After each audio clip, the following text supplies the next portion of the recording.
आप सुन रहे हैं महायोद्धा शिवा। यह इस कहानी का अगला अध्याय है। पिछली बार हमें यह ज्ञात हुआ था कि मनसा नागेश्वरी वास्तव में माता मनसा का अवतार है और यह देखकर कि उसकी शक्तियां असाधारण है और कहीं कोई बड़ा खतरा ना बन जाए, मीनाक्षी उसे अपने साथ ले जाती है ताकि वे उसकी शक्तियों को नियंत्रित कर सके और उसे सही मार्ग दिखा सके। अब कहानी में आगे बढ़ते हैं। दृश्य खुलता है एक विशाल और आधुनिक स्पेसशिप के भीतर। वहां सब कुछ तकनीकी है। दीवारों पर चमकती स्क्रीनें हैं और कंट्रोल पैनल पर कई नियॉन बटन और इंडिकेटर जल रहे हैं। विजया, जो कि तेज तर्रार और जिज्ञासु स्वभाव की है, शिवा से पूछती है, वैसे हम कौन से ग्रह पर जा रहे हैं? शिवा, जो उस समय नेविगेशन स्क्रीन पर नजर गड़ाए बैठा है, सहज भाव से जवाब देता है, हम लोग दानव लोग जा रहे हैं। उसके जवाब से एक गूढ़ सन्नाटा पसर जाता है और उसी समय जया अपनी सीट से थोड़ी झुककर सूर्या से पूछती है, क्या तुम्हारा काम हो गया? सूर्या, जो पिछले कुछ समय से अपने डिवाइस पर काम कर रहा होता है, मुस्कुराकर कहता है, हाँ, बस हो गया। विजया, जो सूर्या के बनाए यंत्र को लेकर उत्सुक होती है, तुरंत पूछ बैठती है, तुम बना क्या रहे हो? सूर्या थोड़ा गर्व से जवाब देता है, मैं चीजों के आर पार जाने वाला गैजेट बना रहा हूं। इससे हम किसी भी दीवार या पत्थर के आर पार जा सकते हैं। फिर वह गंभीर होकर कहता है, वैसे अगर हम दानव लोग जा रहे हैं तो हमें इस बात का विशेष ध्यान रखना होगा कि हम नरक क्षेत्र की सीमा के भीतर प्रवेश कर रहे हैं। यह क्षेत्र अत्यंत संवेदनशील और आक्रामक प्रवृत्ति का है। तुम में से कोई भी ऐसा कोई कार्य नहीं करेगा जिससे नरक क्षेत्र हम पर हमला कर दे, और खासकर तुम शिवा। शिवा, जिसकी आंखों में अन्याय के लिए हमेशा ज्वाला जलती रहती है, दृढ़ स्वर में कहता है, मुझसे अन्याय बर्दाश्त नहीं होता है। सूर्या उसकी इस प्रवृत्ति को जानते हुए थोड़ा हंसते हुए कहता है, फिर तो तुम्हें अपनी आंखें बंद कर लेनी चाहिए, क्योंकि दानव लोक में ऐसी चीजें होना तो बहुत आम है। उसी समय अचानक एक फोन बजता है। सूर्या जैसे ही उसे उठाता है, उसकी स्क्रीन पर एक होलोग्राफिक कॉल उभरती है जिसमें उसके पिता सम्राट रोहन ओबेरॉय का चेहरा दिखाई देता है। रोहन मुस्कुराकर कहते हैं, कैसे हो मेरे बच्चे? सूर्या, जो हमेशा अपने पिता से जुड़े रहता है, तुरंत मुस्कुराकर जवाब देता है, मैं तो बिल्कुल ठीक हूं। आपकी क्या हालचाल है? रोहन गंभीरता और प्रेम मिश्रित स्वर में कहते हैं, मैं भी ठीक हूं। वैसे मां कहाँ है? सूर्या थोड़ा चिंतित होकर पूछता है, हाँ, मां दिखाई नहीं दी। रोहन एक गहरी सांस लेकर कहते हैं, जब से आचार्य योगमाया की मृत्यु हुई है, तब से तुम्हारी मां एक विशेष साधना में लीन है।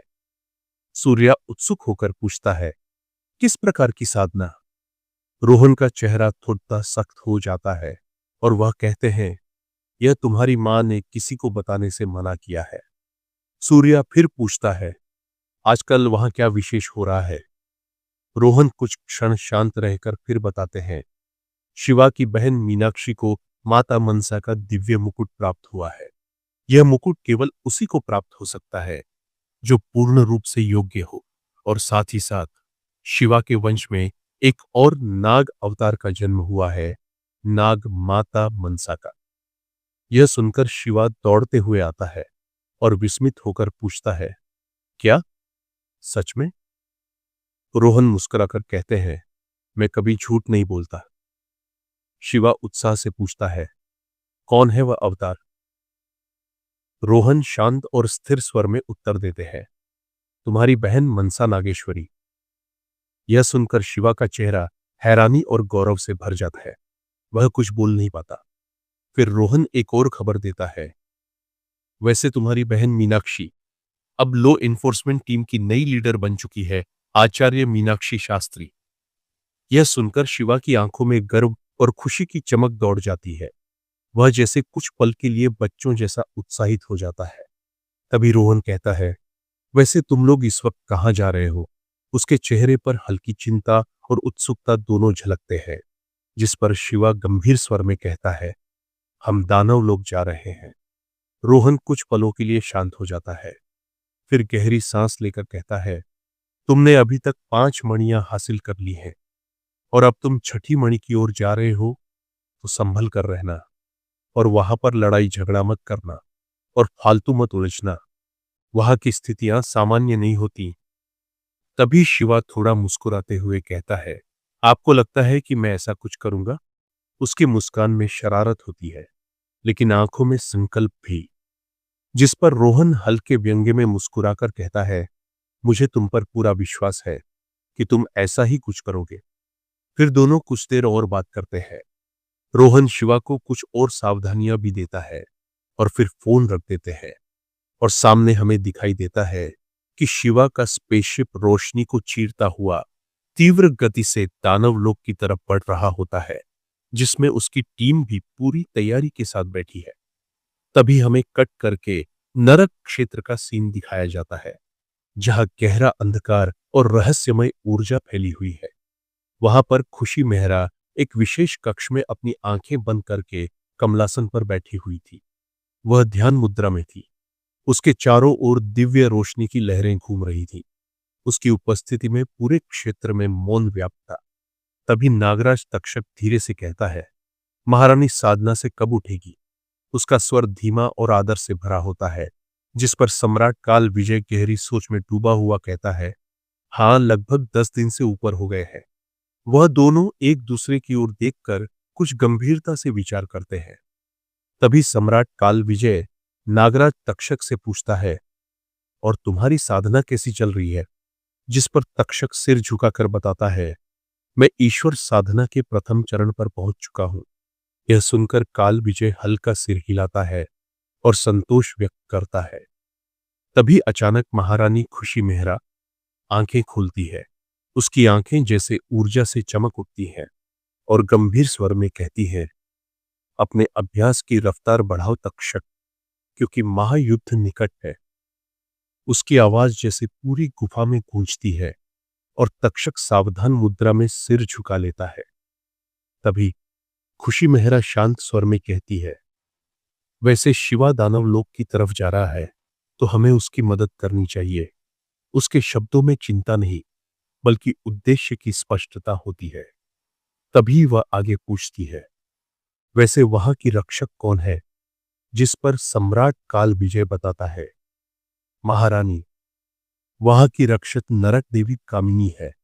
यह सुनकर खुशी अपनी आंखें धीरे धीरे बंद करती है और अपने दोनों हाथों को मुद्रा में लाकर नरक देवी कामिनी का आवाहन करती है। अचानक नरक क्षेत्र के विशाल महल के बीच में रोशनी की एक लहर उठती है और उसमें से एक सुंदर छवि बनती है, जो दिखने में इतनी आकर्षक थी कि पूरे नरक क्षेत्र में हलचल मच जाती है। वह लड़की बेहद खूबसूरत थी।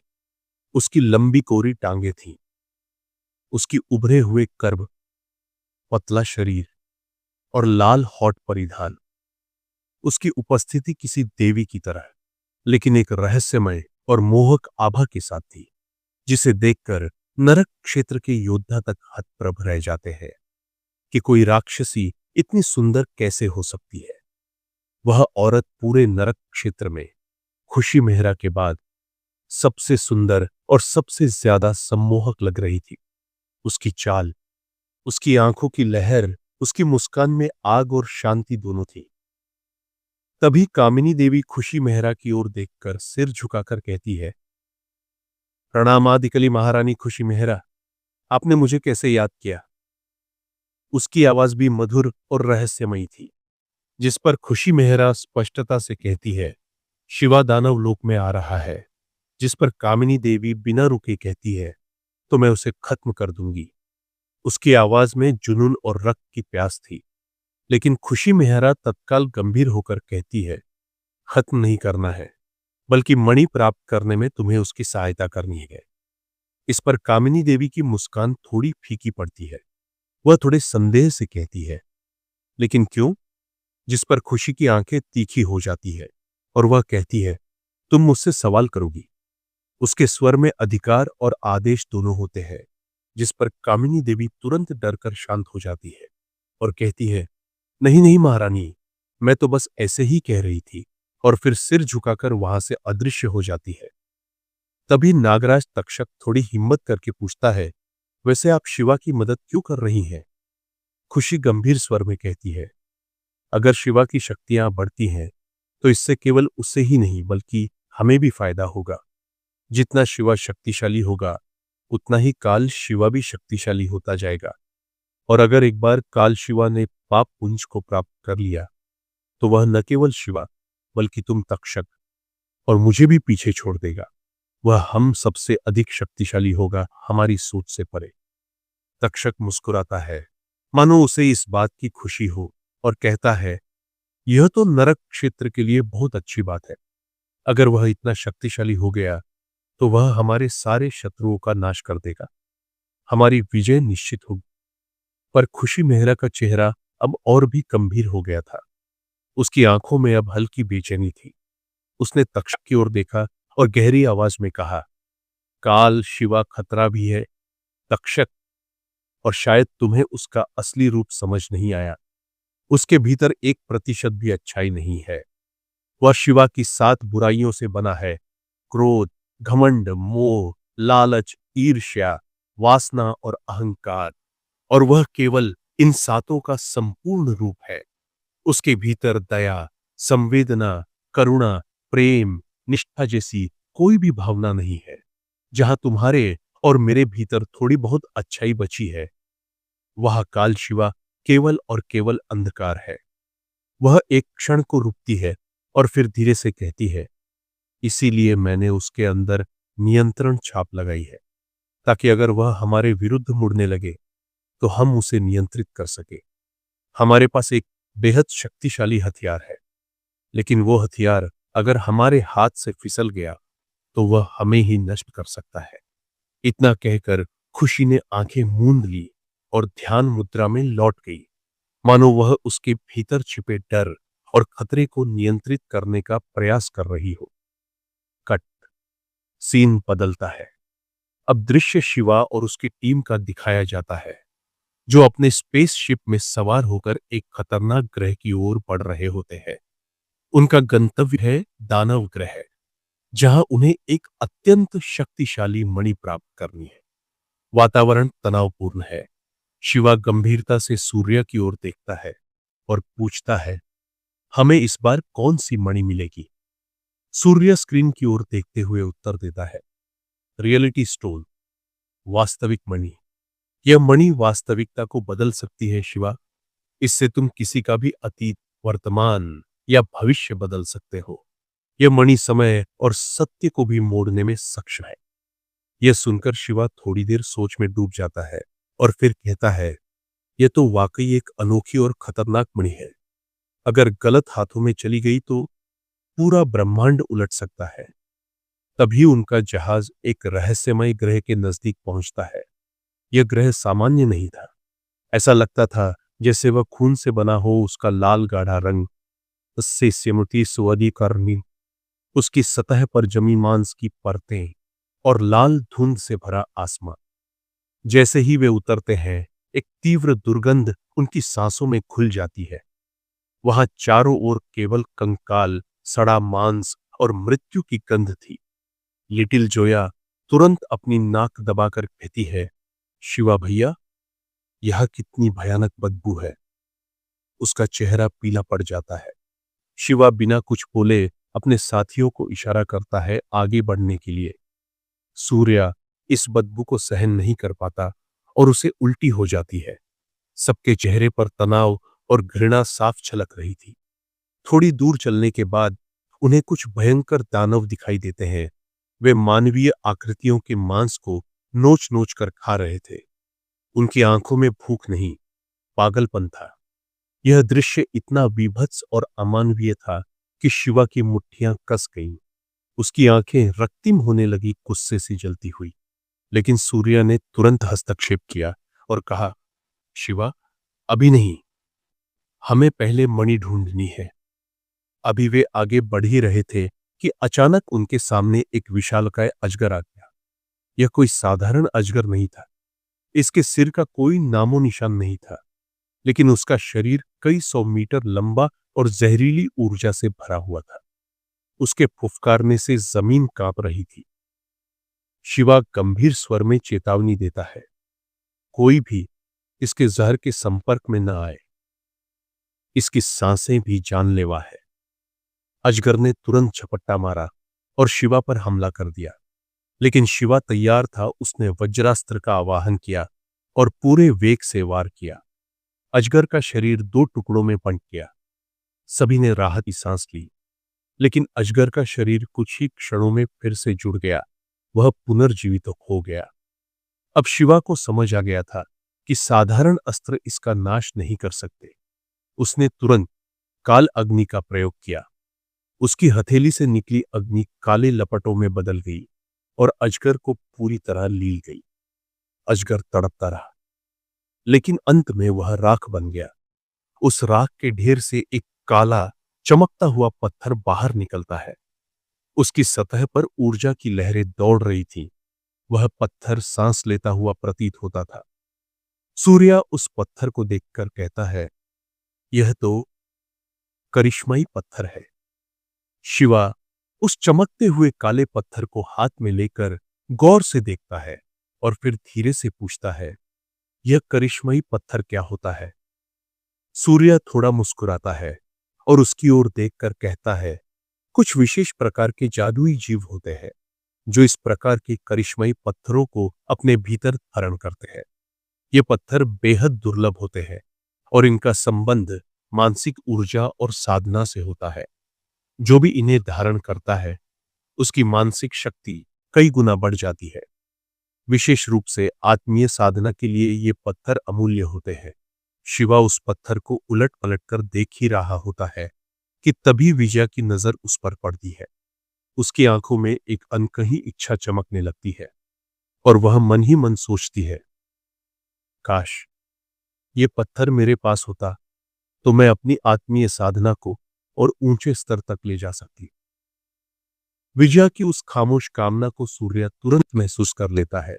शायद उसने उसके चेहरे की हल्की हलचल, उसकी आंखों की चमक पढ़ ली थी।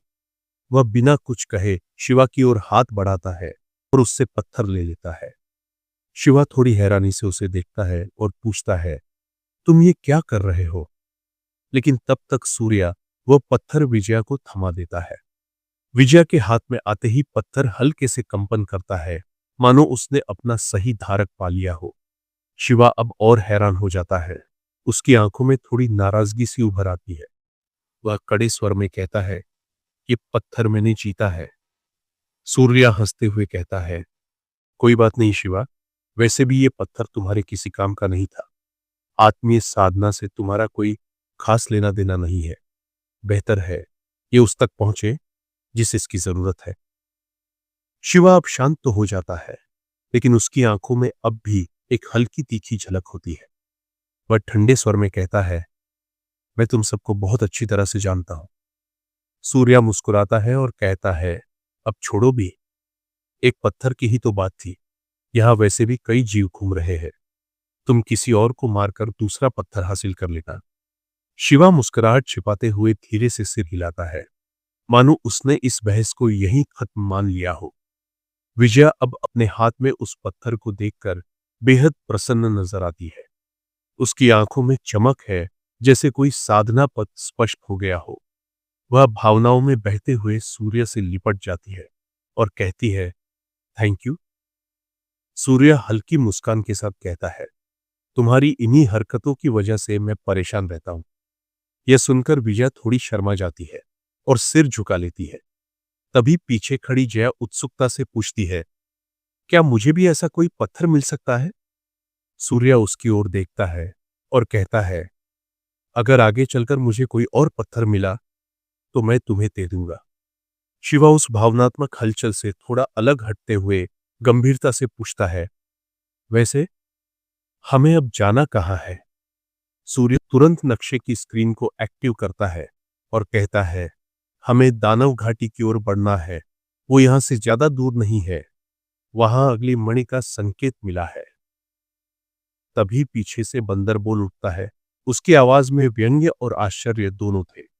वैसे तुम सब लोग काफी अजीब हो।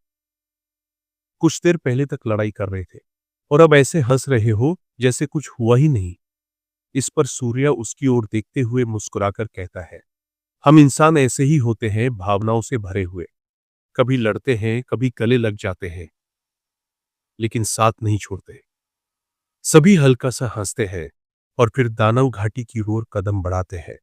शिवा और उसके साथी पहाड़ी रास्तों, चट्टानों और घने जंगलों से गुजरते हुए एक ऐसे स्थान पर पहुंचते हैं जहां हवा में गर्मी और डर दोनों घुले हुए थे। जैसे ही वे आगे बढ़ते हैं, उनके सामने एक विशाल ज्वालामुखी आ खड़ा होता है, ऊंचा, क्रोधित और अग्नि की लपटें उगलता हुआ। लावे की धाराएं नीचे बह रही थी और उसके चारों ओर की जमीन तक चल रही थी।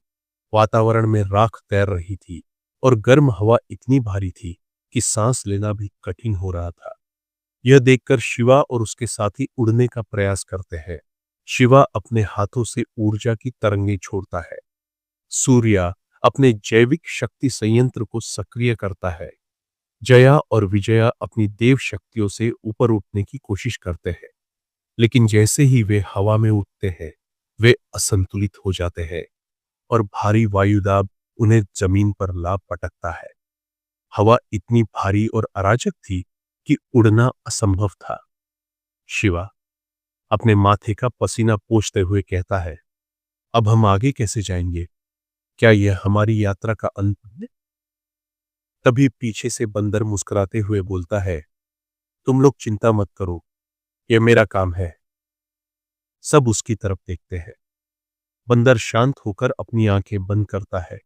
उसके चारों ओर नीली और सुनहरी ऊर्जा लहराने लगती है और उसका शरीर तेजी से आकार बदलने लगता है। कुछ ही पलों में वह एक बेहद विशाल बाज में परिवर्तित हो जाता है, जिसके पंख इतने विशाल थे कि एक बार झपकने पर पूरा वातावरण कांप जाता। उसकी आंखों में तीव्रता और बुद्धिमत्ता झलक रही थी। बाज बने बंदर की आवाज गूंजती है, मेरे ऊपर बैठो, मैं तुम सबको ज्वालामुखी के पार लेकर चलूंगा। सूर्या आंखें फैलाकर कहता है, तुम तो कोई सामान्य प्राणी नहीं हो। जिस पर बंदर उत्तर देता है, मेरे अंदर सभी जीवों का डीएनए मौजूद है, इसीलिए मैं किसी भी रूप में ढल सकता हूं, यही मेरी शक्ति है। बिना समय गंवाए शिवा, सूर्या, जया और विजया उसके विशाल पंखों पर चढ़ जाते हैं। बाज अपने पंख फैलाता है, जमीन से तेजी से उगता है और ज्वालामुखी की लपटों को चीरता हुआ आकाश में ऊंची उड़ान भरता है। नीचे धधकता हुआ लावा गरज रहा था, ऊपर राख उड़ रही थी, लेकिन बाज के पंख इतने मजबूत और शक्तिशाली थे कि कोई भी तत्व उसे रोक नहीं सकता था। कुछ ही मिनटों में वे उस ज्वालामुखी को पार कर लेते हैं और एक गहरी घाटी के ऊपर पहुंचते हैं। जैसे ही वे नीचे उतरते हैं और घाट के किनारे पहुंचते हैं, वहां की जमीन कांपती है और उनके सामने प्रकट होते हैं हजारों की संख्या में दानव। ये दानव क्रूर नहीं दिखते, बल्कि सुनियोजित, संरचित और गौरवमयी प्रतीत होते हैं। उनकी त्वचा पर प्राचीन प्रतीक अंकित थे और उनकी आंखों में सम्मान था। तभी दो विराटकाय दानव, जिनकी ऊंचाई 1500 फीट से भी अधिक थी, शिवा की ओर बढ़ते हैं। सभी साथी सतर्क हो जाते हैं, लेकिन इसके पहले कि कोई प्रतिक्रिया दे, वह दानव झुककर हाथ जोड़ते हुए कहते हैं, प्रणाम सम्राट शिवा। शिवा चौंक जाता है, ये क्या? मुझे लगा हम पर हमला होगा। दूसरा दानव आदर से कहता है, हम आपके शत्रु नहीं, रक्षक हैं। आप हमारे क्षेत्र में आए हैं, आपका स्वागत है। कृपया घाटी में प्रवेश करें। शिवा और उसका दल अब आश्वस्त होकर घाटी के भीतर प्रवेश करते हैं और जो दृश्य उनके सामने आता है, वह सांसें थाम देने वाला होता है। घाटी के भीतर एक और ही दुनिया बसती थी। पेड़ विशाल लेकिन चमकदार, झीलें क्रिस्टल सी साफ, हवा में गुलाब और चंदन की सुगंध और दूर दूर तक फैले नीले रंग के जीव जंतु जो इस लोक की विविधता को दर्शा रहे थे। शिवा चारों ओर देखकर कहता है, यह जगह, यह तो किसी कल्पना से भी परे है। ना कोई बदबू, ना हिंसा, ना अराजकता। सूर्य गहराई से कहता है, यही है असली दानव लोक, एक सभ्यता जो सिर्फ बल से नहीं, बुद्धि और संतुलन से बनी है। वे धीरे धीरे घाटी के केंद्र की ओर बढ़ते हैं, जहां पर एक ऊंचा मंच और उस पर रत्न जड़ित सिंहासन था, जिस पर एक तेजस्वी और अलौकिक सुंदरता वाली स्त्री बैठी थी। उसका चेहरा शांत लेकिन प्रभावशाली था, जैसे वह केवल शरीर से नहीं, आत्मा से भी देवी हो। जैसे ही वह शिवा को देखती है, मुस्कुराती है और कहती है, तो आप हैं सम्राट शिवा। आपसे मिलकर अपार प्रसन्नता हुई। शिवा आगे बढ़ते हुए पूछता है, तुम कौन हो? वह स्त्री धीरे से खड़ी होती है और उसकी आवाज जैसे स्वयं समय की गूंज हो। मैं हूं नरक देवी कामिनी, इस घाटी की रक्षिका और यथार्थ की संरक्षिका। और मुझे पता है कि तुम यहां क्यों आए हो। तुम्हें चाहिए वास्तविकता मणि। शिवा कुछ क्षण चुप रहकर पूछता है, तुम्हें कैसे पता चला? कामिनी रहस्यमयी मुस्कान के साथ उत्तर देती है, क्योंकि मणि भी अब तुम्हें पहचानने लगी है। तुम्हारे भीतर यथार्थ को बदलने की शक्ति जाग रही है। अब प्रश्न यह है, क्या शिवा इस मणि को बिना संघर्ष के प्राप्त कर पाएगा, या फिर इसके लिए उसे किसी और गहन परीक्षा से गुजरना होगा? जानने के लिए सुनते रहिए महायोद्धा शिवा की अद्भुत गाथा।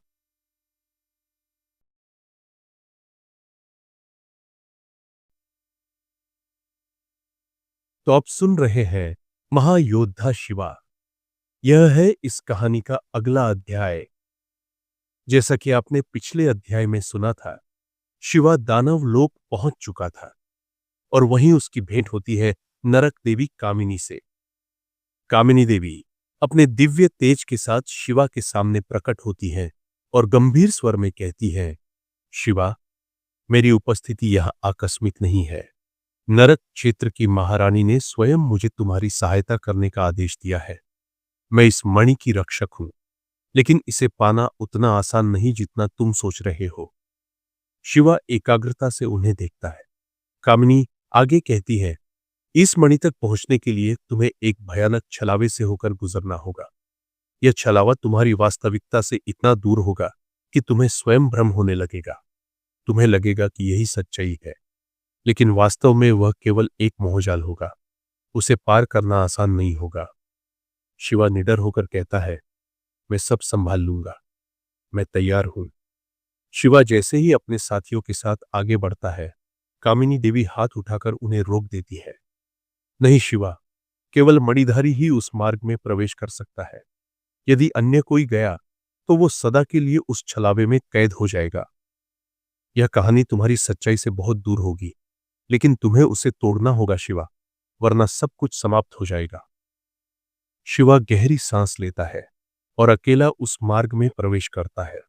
जैसे ही वह भीतर कदम रखता है, एक रहस्यमयी रोशनी उस पर पड़ती है और वह बेहोश हो जाता है। और अब शुरू होता है छलावे का संसार। हमें फिर से दिखाई देता है वह प्रारंभिक दृश्य, जहां भैरवी संसार की रक्षा के लिए शिवा के ब्रह्मास्त्र के आगे आ खड़ी होती है। आकाश धक रहा है, पृथ्वी कांप रही है और ब्रह्मास्त्र की ऊर्जा संपूर्ण ब्रह्मांड में गूंज रही है। भैरवी की आंखों में भय नहीं है, बल्कि एक स्थिर संकल्प है। उसके खुले बाल हवा में लहरा रहे हैं और हथेलियां शक्ति से दहक रही है। लेकिन इस बार नियति की दिशा बदल चुकी है। अब का शिवा पहले से अधिक शक्तिशाली है। वह बिजली की गति से भैरवी की ओर बढ़ता है और उसे पीछे खींच लेता है। उसकी दिव्य ऊर्जा ब्रह्मास्त्र की विनाशकारी शक्ति को रोक लेती है। आकाश में एक महाविस्फोट होता है। दिशाएं गूंज उठती हैं। ब्रह्म राक्षस मृतांग, जो यह सब देख रहा होता है, भयभीत होकर पीछे हटने लगता है। लेकिन शिवा उसे भागने का अवसर नहीं देता। एक ही वार में वह मृतांग का अंत कर देता है। इसके बाद शिवा, भैरवी और गेंडा स्वामी समय में लौटकर वर्तमान में वापस आते हैं। दुनिया एक बार फिर शांत हो जाती है, लेकिन शिवा के हृदय में एक अजीब सी बेचैनी रह जाती है, मानो कुछ बहुत बड़ा अभी आने वाला हो। समय बीतता है और एक दिन धरती फिर से कांप उठती है। नागराज तक्षक पुनर्जीवित हो चुका है। उसकी आंखों में वही पुरानी क्रूरता है लेकिन इस बार वह और भी शक्तिशाली है। अब शिवा को केवल बाहरी शत्रुओं से नहीं, बल्कि अपने भीतर के अंधकार से भी युद्ध करना है।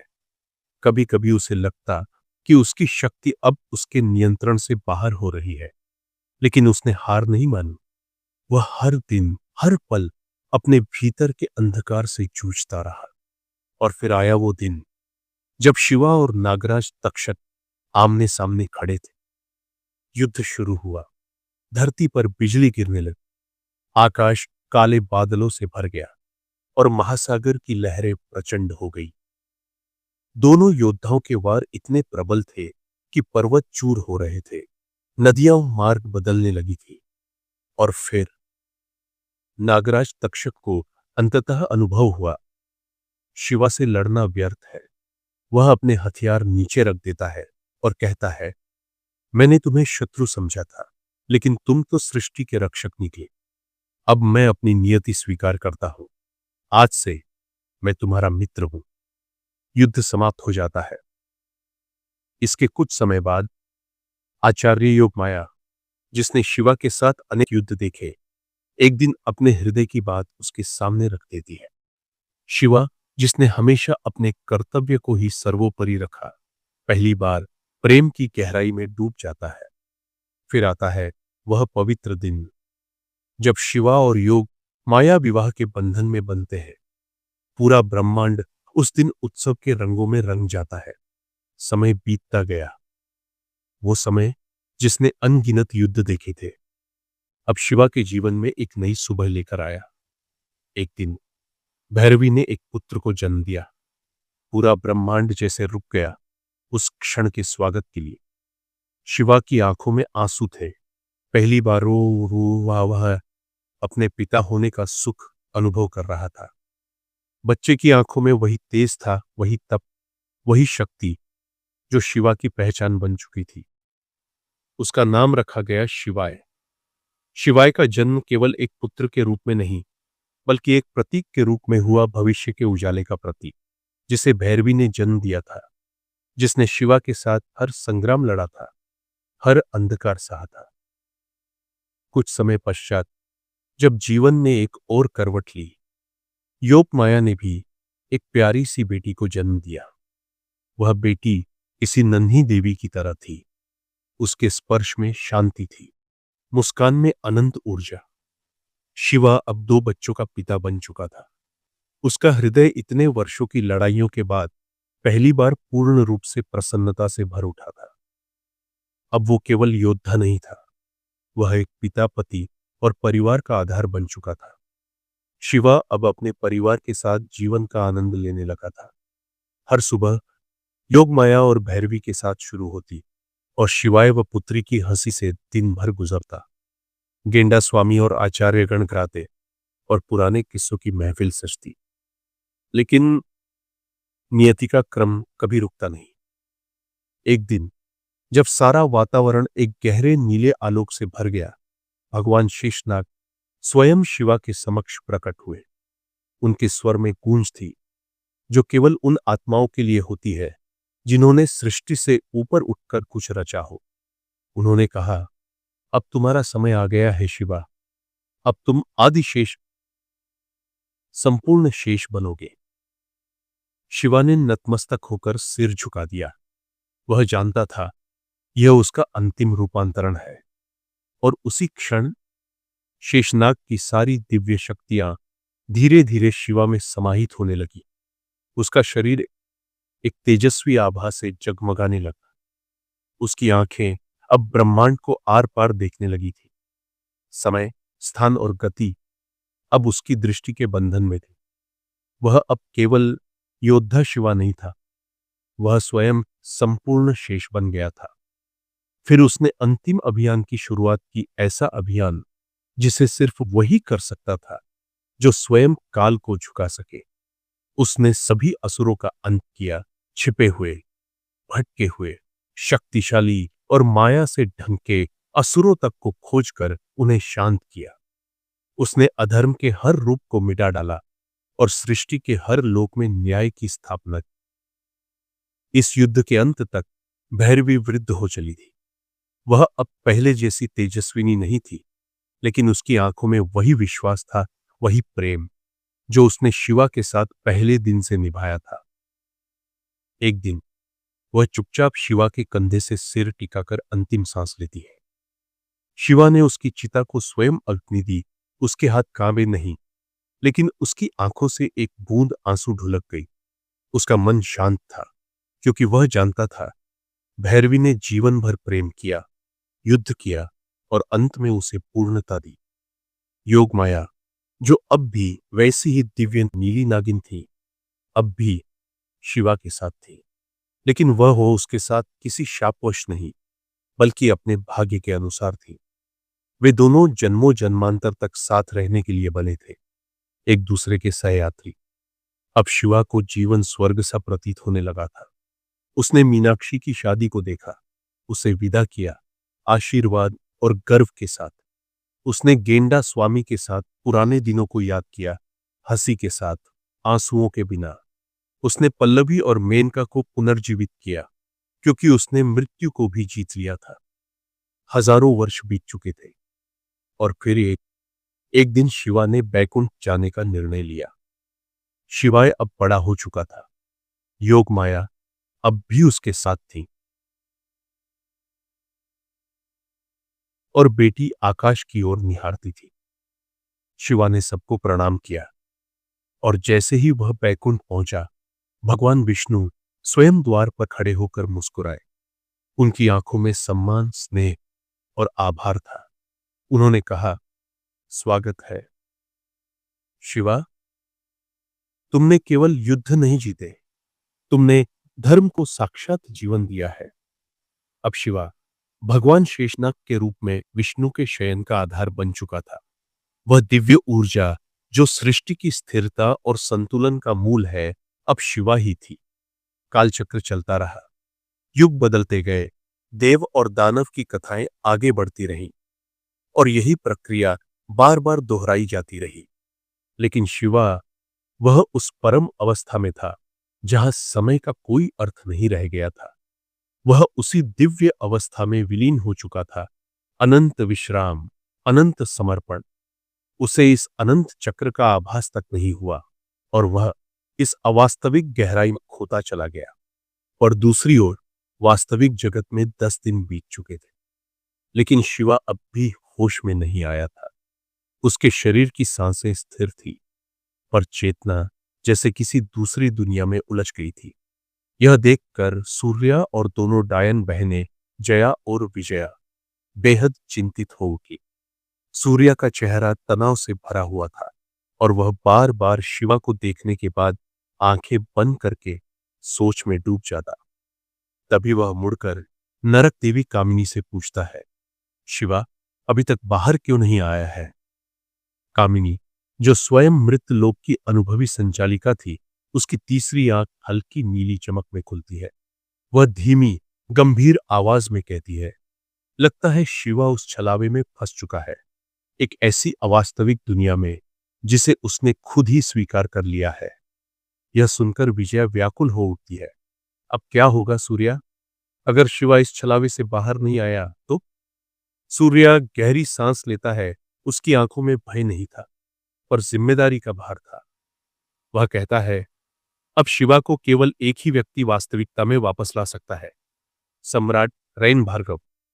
और फिर बिना समय गंवाए सूर्या ने अपने कम्युनिकेशन क्रिस्टल को एक्टिवेट किया और सम्राट रैन भार्गव से संपर्क स्थापित किया। दूसरी ओर दूर किसी अन्य क्षेत्र में रैन भार्गव किसी यंत्र पर कार्य कर रहे थे कि तभी उनका क्रिस्टल चमक उठा। फोन की घंटी बजती है और जैसे ही रैन भार्गव उसे उठाते हैं, अपनी आदत के अनुसार हंसते हुए मजाकिया लहजे में कहते हैं, और क्या चल रहा है? कोई नई तबाही या कोई ड्रामा? लेकिन सूर्या की आवाज में छुपा तनाव उनकी मुस्कान छीन लेता है। रैन भार्गव का चेहरा एक पल में गंभीर हो जाता है। क्या हुआ? तुम टेंशन में लग रहे हो? वह पूछते हैं। सूर्या बिना रुके पूरी बात बता देता है, कैसे शिवा एक भ्रमित चक्र में फंस गया है, कैसे वह उस अवास्तविक दुनिया में डूबता जा रहा है जिसे उसने स्वप्न या ब्रह्मानंद समझ लिया है, और कैसे अब तक वह जागा नहीं है। यह सुनकर सम्राट रैन भार्गव एकदम शांत हो जाते हैं। उनकी आंखें स्थिर हो जाती हैं और वह धीमी भारी आवाज में कहते हैं, यह तो बहुत गंभीर विषय है। कुछ पल के मौन के बाद वह गहरी सांस लेते हैं और बोलते हैं, ठहरो, मैं कुछ करता हूं। तभी सम्राट रैन भार्गव, जो अब तक स्थिति का आकलन कर चुके थे, अपने साधना कक्ष की ओर बढ़ते हैं। यह कक्ष उनके महल का सबसे रहस्यमयी और शक्तिशाली स्थान था।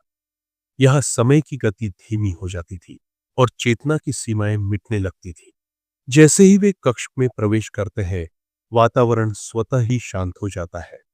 दीवारों पर अंकित दिव्य यंत्र मंद प्रकाश में चमकने लगते हैं।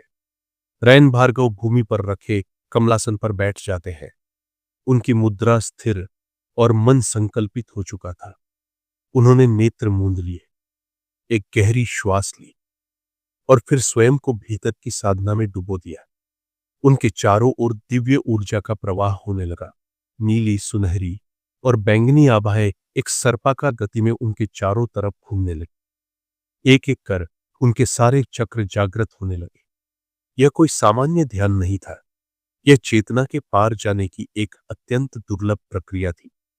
धीरे धीरे उनकी आत्मचेतना ब्रह्मांड की सूक्ष्म लहरों में विलीन होकर शिवा की चेतना से जुड़ने लगी। एक प्रकाश सेतु बनने लगा दो शक्तिशाली आत्माओं के बीच। उधर शिवा अब भी उस अवास्तविक ब्रह्मांड में था।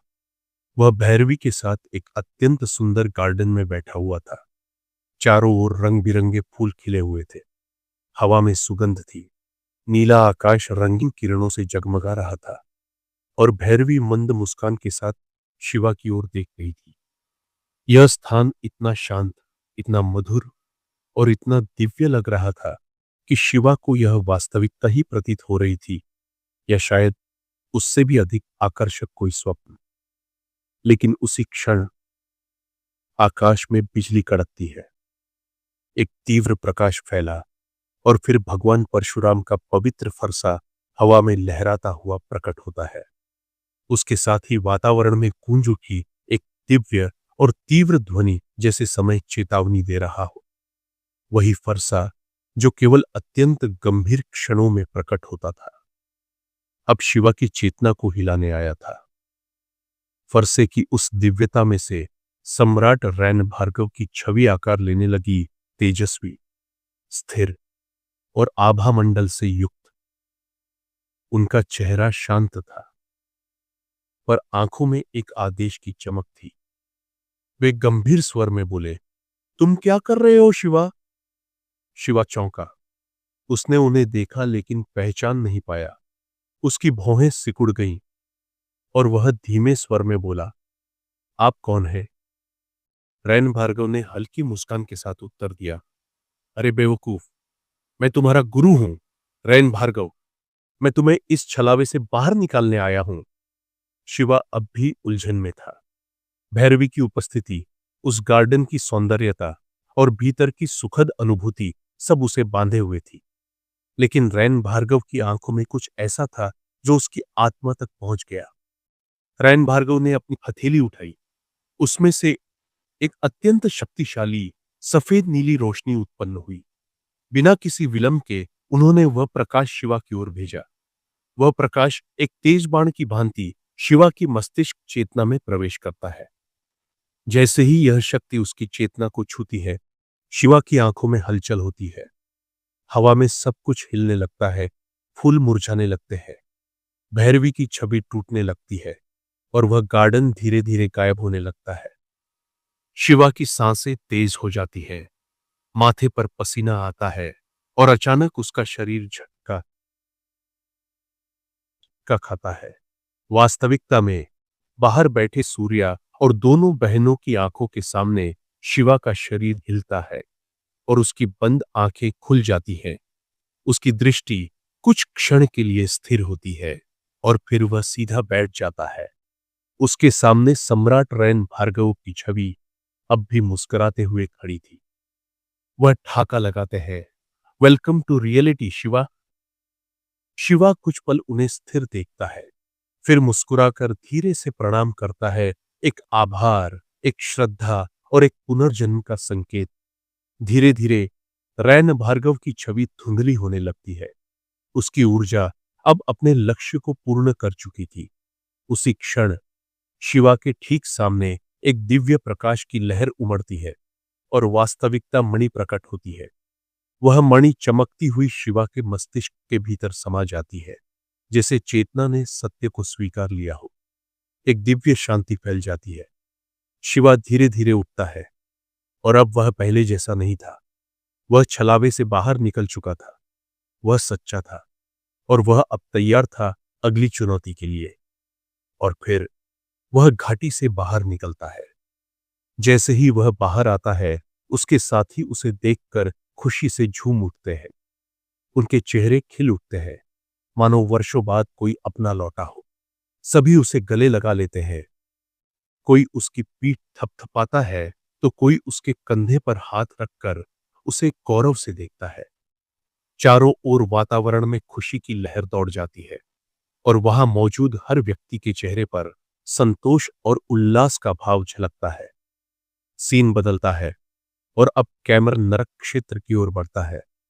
वहां का दृश्य भयावह और रहस्यमय है, लेकिन उसी भयावहता के बीच एक ऊंचा और भव्य सिंहासन दिखाई देता है, जिस पर बैठी है नरक क्षेत्र की महारानी खुशी मेहरा। उसके चेहरे पर एक अलग ही गंभीरता छाई हुई है। वह चुपचाप बैठी पूरे घटनाक्रम को देख रही थी, जैसे हर एक पल को अपने मन में बारीकी से दर्ज कर रही हो। अचानक वह अपने सेवकों को एक हल्का सा संकेत देती है। सेवक सिर झुकाकर आदेश स्वीकार करते हैं और कुछ ही क्षणों बाद नागराज तक्षक वहां उपस्थित होता है। वह भी उस भव्य सभा में कदम रखता है और खुशी मेहरा की ओर श्रद्धा से देखता है। खुशी मेहरा बिना कुछ कहे एक विशेष दर्पण या ऊर्जा पटल की ओर इशारा करती है, जहां शिवा की छलावे की दुनिया चल रही होती है। वह दुनिया जो वास्तविक नहीं है, परंतु इतनी सजीव है कि हर भावना को महसूस किया जा सकता है। तक्षक उस दुनिया को देखता है और धीरे धीरे उसकी आंखें हल्की सी चमक से भर जाती हैं। उस दृश्य को देखकर एक क्षण के लिए वह भी भावुक हो उठता है, क्योंकि उस छलावे में लंबे समय तक चल रही शिवा और तक्षक की दुश्मनी और प्रतिस्पर्धा का अंत दिखाया गया था। एक ऐसा अंत जो वास्तविकता में कभी संभव नहीं था। खुशी मेहरा गहरी सांस लेते हुए कहती है, काश अगर ऐसी दुनिया असल में होती तो मैं कभी नरक क्षेत्र की महारानी नहीं बनती। उसकी आवाज में एक सूक्ष्म पीड़ा और एक अधूरी चाहत की झलक होती है। वह कुछ क्षणों तक उस दृश्य को निहारती रहती है, मानो उसमें खुद को खो देना चाहती हो। फिर धीरे से कहती है, शिवा वाकई बहुत भाग्यशाली है। तो क्या होगा शिवा के अगले सफर में? कौन से नए खतरे उसके इंतजार में है? और क्या खुशी मेहरा वाकई शिवा की किस्मत बदल सकती है? जानने के लिए सुनते रहिए। महायोद्धा शिवा का अंत दिखाया गया था।